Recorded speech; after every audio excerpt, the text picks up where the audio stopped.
trillion naira at the end of December 2018. Senior Democrats have responded by accusing him of committing a gross offense. The All Progressives Congress has vowed to punish the Ogun State Governor, Ibikule Amosu.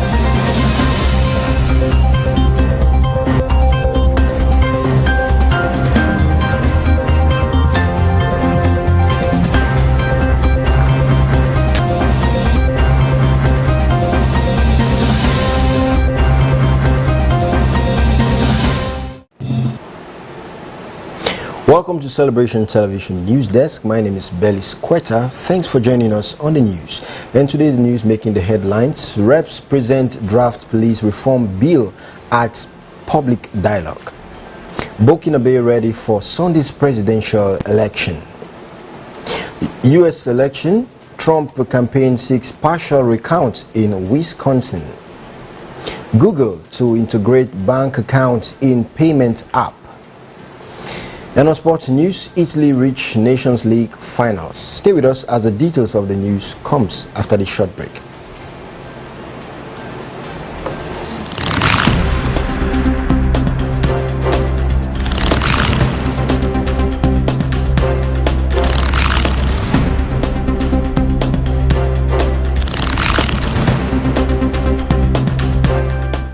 Welcome back. Now on the news in full.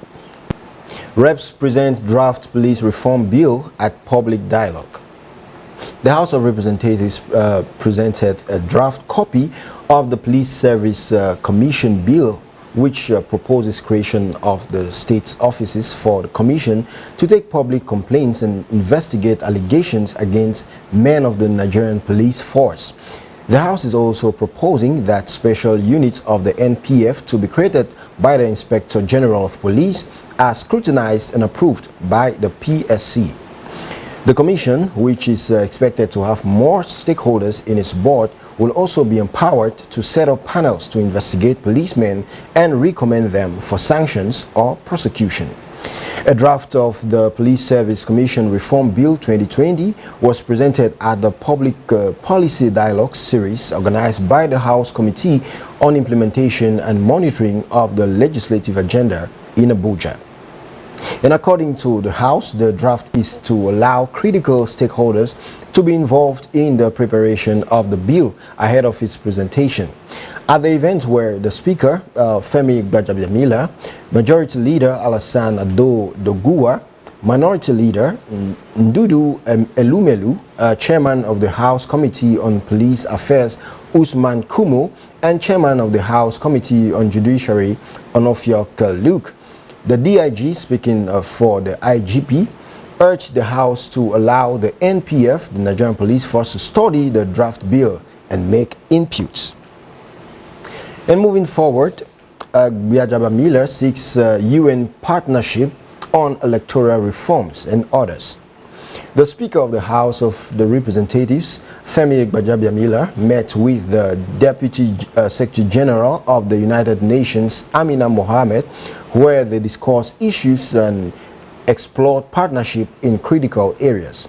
A statement issued by the Special Advisor to the Speaker on Media and Publicity, Lanre Lasisi, said that Gbajabiamila and Mohammed also discussed issues relating to electoral reforms, gender-based violence, enabling environments for more women in politics, improvement of public financial management systems, managing Africa's debt crisis, as well as improving social investments and social protection systems in Nigeria.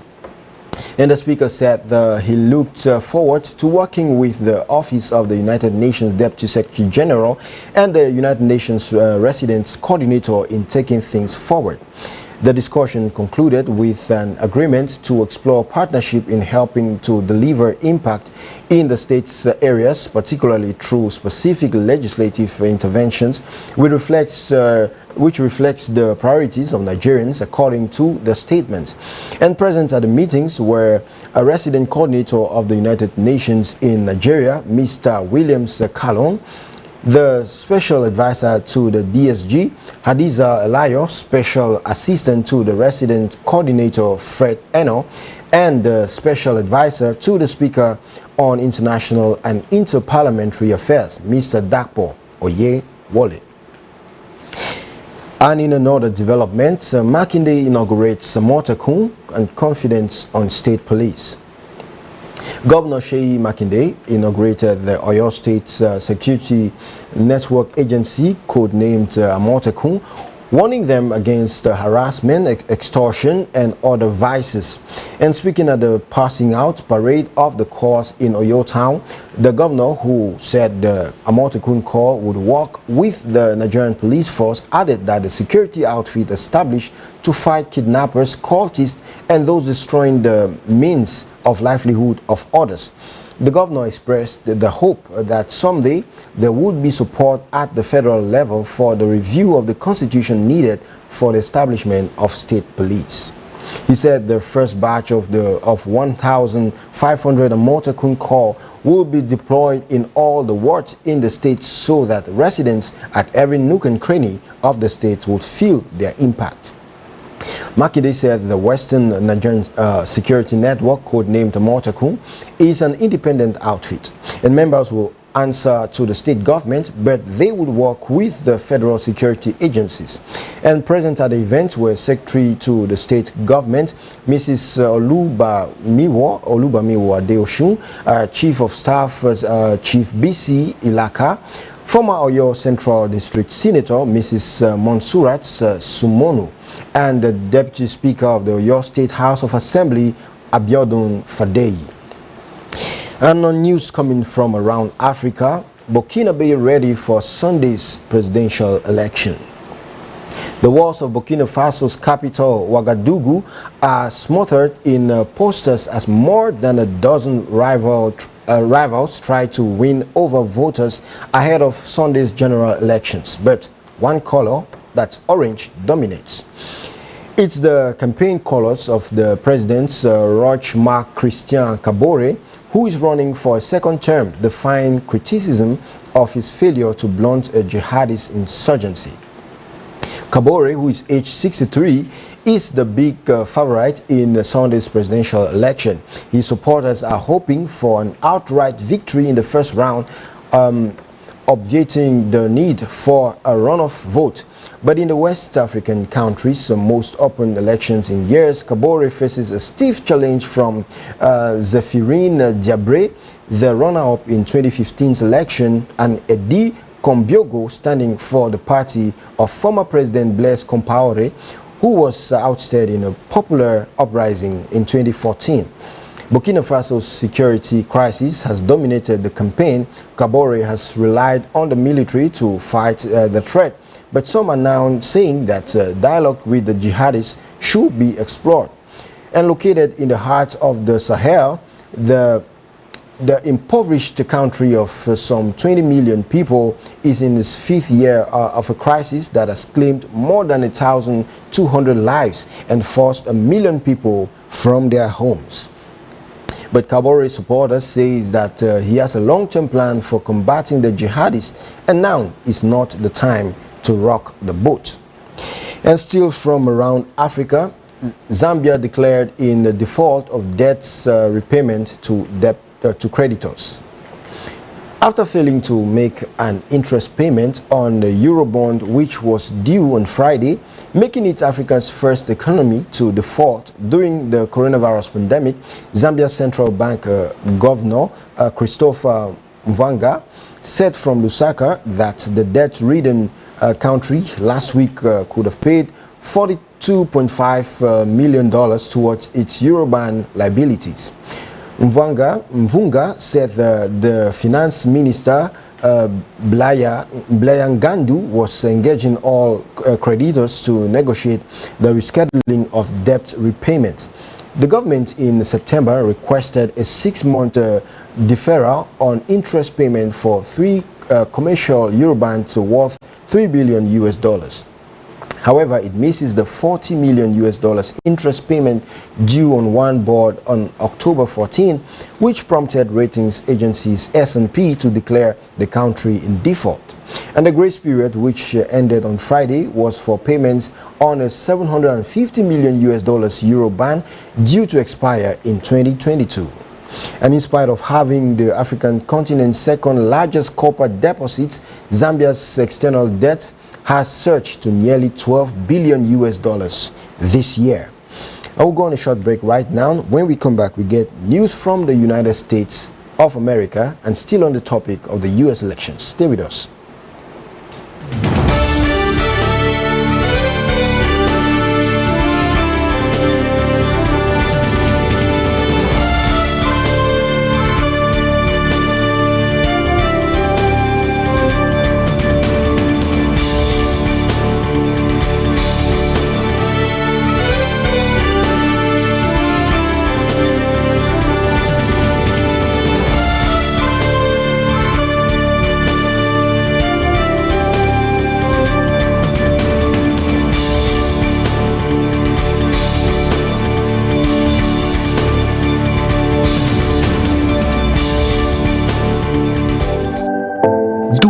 Is over. You can now connect to Celebration TV's official website www.mycelebrationtv.com.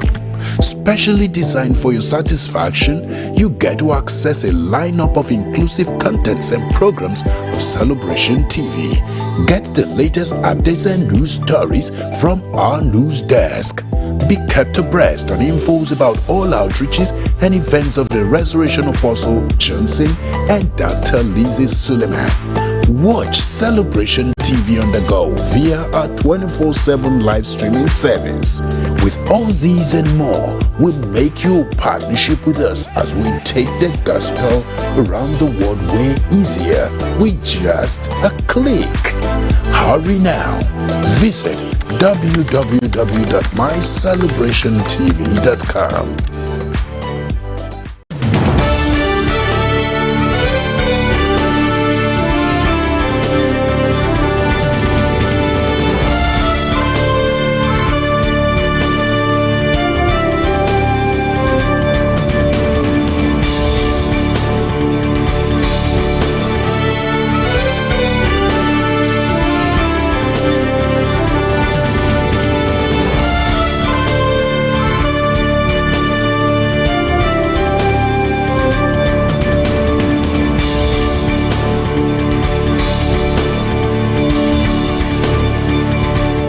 Welcome back now. News updates from the United States of America. U.S. election, Trump campaign seeks partial recount in Wisconsin.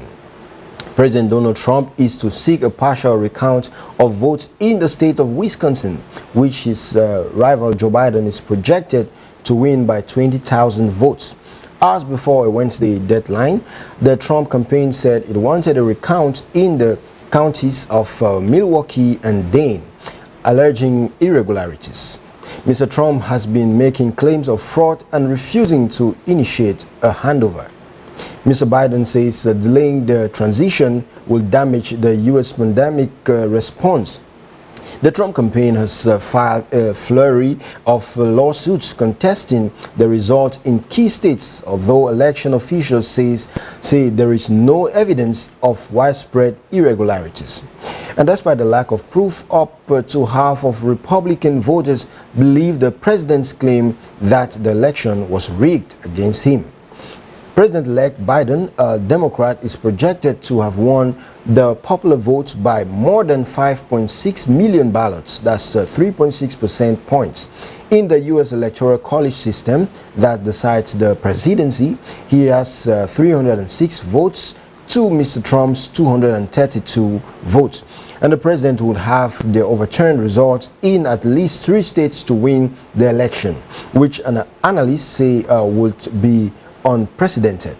A manual recount has been taking place in Georgia, where Mr. Biden is 14,000 votes ahead. Results are expected to be released later today. And more updates from the United Kingdom. UK military to get biggest spending boost in 30 years. The largest military investment in 30 years is set to be announced by the Prime Minister, an extra £4 billion a year over the next 4 years. And the money will fund space and cyber defense projects such as an artificial intelligence agency and could create 40,000 new jobs. The government said Boris Johnson said it would help the UK to bolster their global influence. The Ministry of Defence annual budget is around £40 billion, so the £16.5 billion over 4 years is about a 10% increase. And the extra spending is on top of the Consecutive's 2019 manifesto commitments. Then the government pledges to increase defense spending by a percentage of 0.5 above the inflation rate, which is currently at 0.7% for every year of the current parliament. So based on forecast of the inflation, the government said it expects the Ministry of Defense to get a total overall increase of about £24.1 billion over 4 years compared with last year's budget. And moving forward to business news, Google to integrate bank account in payment app. The internet giant said it will be partnering with commercial banks and credit unions starting from next year to allow users to manage mobile-based accounts through the Google Pay platform, in the latest move by tech giants into consumer finance. The Plex accounts for US consumers will be offered with no monthly fees, overdraft charges, or minimum balance requirements, according to Google, which said 11 banks and credit unions were participating. And Google at the same time said it was updating its Google Pay app to help users better organize payments to people and businesses. And the initiative comes which tech giants moving deeper into personal finance will person-to-person payments and co-branded credit cards. And Apple recently launched its own branded credit card with Goldman Sachs, which integrates into the Apple Pay application. Amazon, which has its own branded credit card, has discussed offering its own checking account but has not followed through with the plan. And moving forward, still in business news, naira weakens further as dollar sells for 478. The naira extended its decline at the parallel market as the United States dollar was sold for 478 naira. The local currency, which traded at 475 naira per dollar on Tuesday, has come under pressure in recent days. It plunged to 475 naira on Monday from 470, at which is closed last Friday. And in the investors and exporters forex window, the naira declined by 0.31% to close at 386 per dollar on Wednesday, according to data from the FMDQ group. And the CBN has kept the official exchange rate at 379 per dollar since August, when the naira was devalued for the second time this year from 360 naira per dollar. It was first devalued to 360 in March from 306. And the nation's forex reserve stood at $35.54 billion as of November 17, down from $35.69 billion on October 28, according to the Central Bank of Nigeria.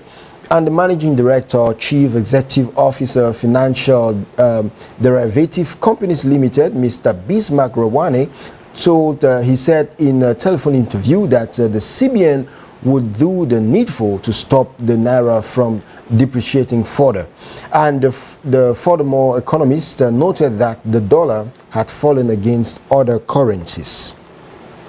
And we'll take another break, and after that we'll come back for news from the world of sports. Don't go anywhere.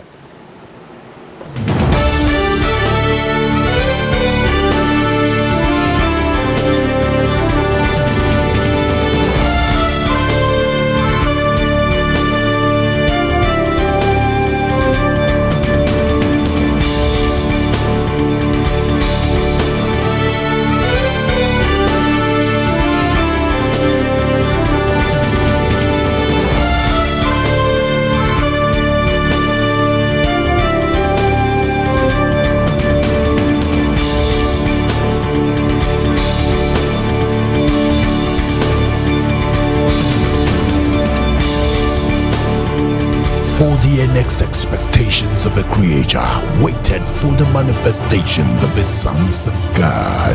Papa, great and mighty miracles. He has been mad for 30 years. Papa, as soon as you get the word, the madness disappear and the voice cease on the spot. Though the sorrow may last for the night, joy comes in the morning. Joy in the sorrow. International Amazing Grace 2020. Apostle Johnson and Dr. Lise Suleiman. I saw myself in the realm of the spirit. I'm in Kogi State. I see myself in a particular road, like police estate, Day Junction. I'm seeing a roundabout, and I'm seeing your house. I'm seeing your house. Is that where you stay? 2nd through 4th December 2020 by 9 a.m. and 3 p.m. daily. Live at the International Worship Center, Omega Fire Ministries, Kilometer 132, the Nino Kene Abuja Expressway, Auchi, Edo State, Nigeria. For inquiry, please call. Manifestation of the sons of God. Your time to manifest.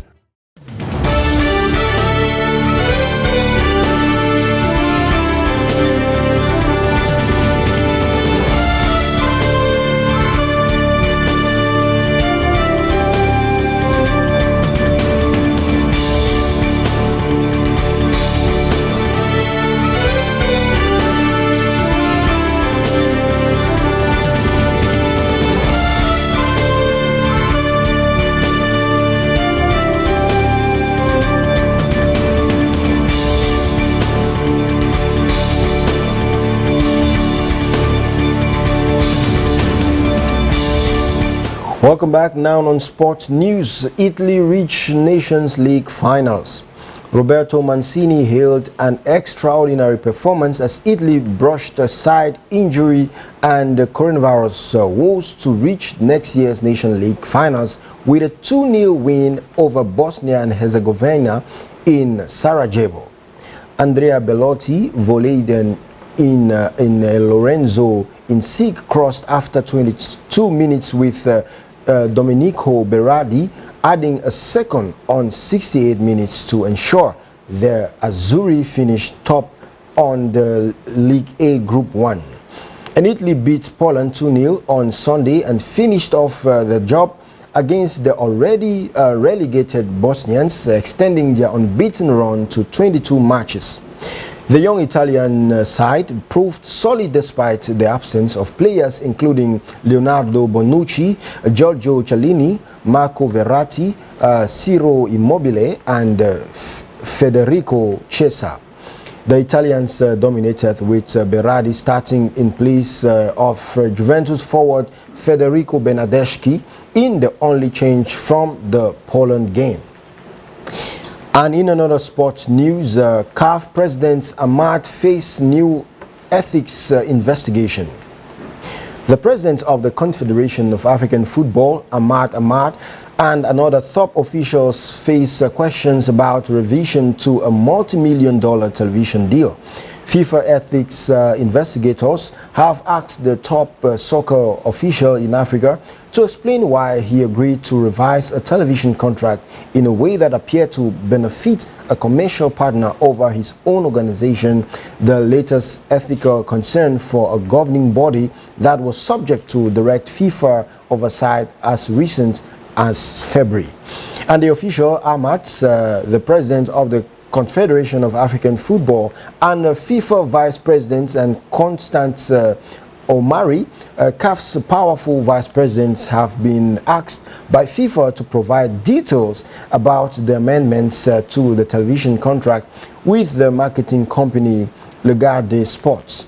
And the new investigation is just the latest problem for Ahmad, who was briefly detained last year by French authorities investigation allegations of embezzlement and who faced a separate FIFA ethic probe, including complaints of sexual harassment by several female employees and consultants. Ahmad is seeking a new 4-year term early next year, and sanctions related to any of the open cases could disqualify him from running. In effect, the CAF agreed to buy the unpaid debt at a discount, trusting that it could recover the full amount itself from a company that had already defaulted on the debt multiple times. And both FIFA and Ahmad have declined to comment on the new investigation. And that's the size of the news for us today on Celebration Television News Desk. If you're just joining us right now, here is a recap of the news making the headlines. Reps present draft police reform bill at public dialogue. Burkina Faso are ready for Sunday's presidential election. U.S. election, Trump campaign seeks partial recount in Wisconsin. Google to integrate bank accounts in payments app.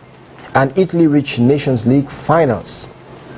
And today on our photo of the day, we see this photo which tells us that life doesn't get easier, you just get stronger. So you can share your comments with us, tell us your views about the photo of the day today as you comment on our social media platforms. On Facebook, we are Celebration TV. On Instagram, we are My Celebration TV. On Twitter, it is at My Celebration TV. And on YouTube, it is Celebration TV. And don't forget that the continuous transformation of our society is a collective responsibility of all. And no matter the office you hold as a nation's president, a thought leader, an opinion molder, a character builder, and a professional, or as a person pursuing passion, you have a duty to give your all to making the society a better place for us and the generations to come. So do well to play your parts and do it with all diligence. Thanks for watching the news today on Celebration Television News Desk.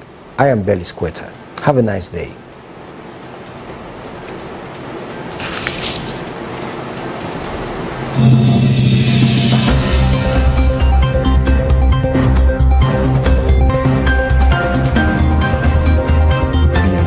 To 15.7 trillion naira at the end of December 2019. Senior Democrats have responded by accusing him of committing a gross offense. The All Progressives Congress has vowed to punish the Ogun State Governor, Ibikule Amosu.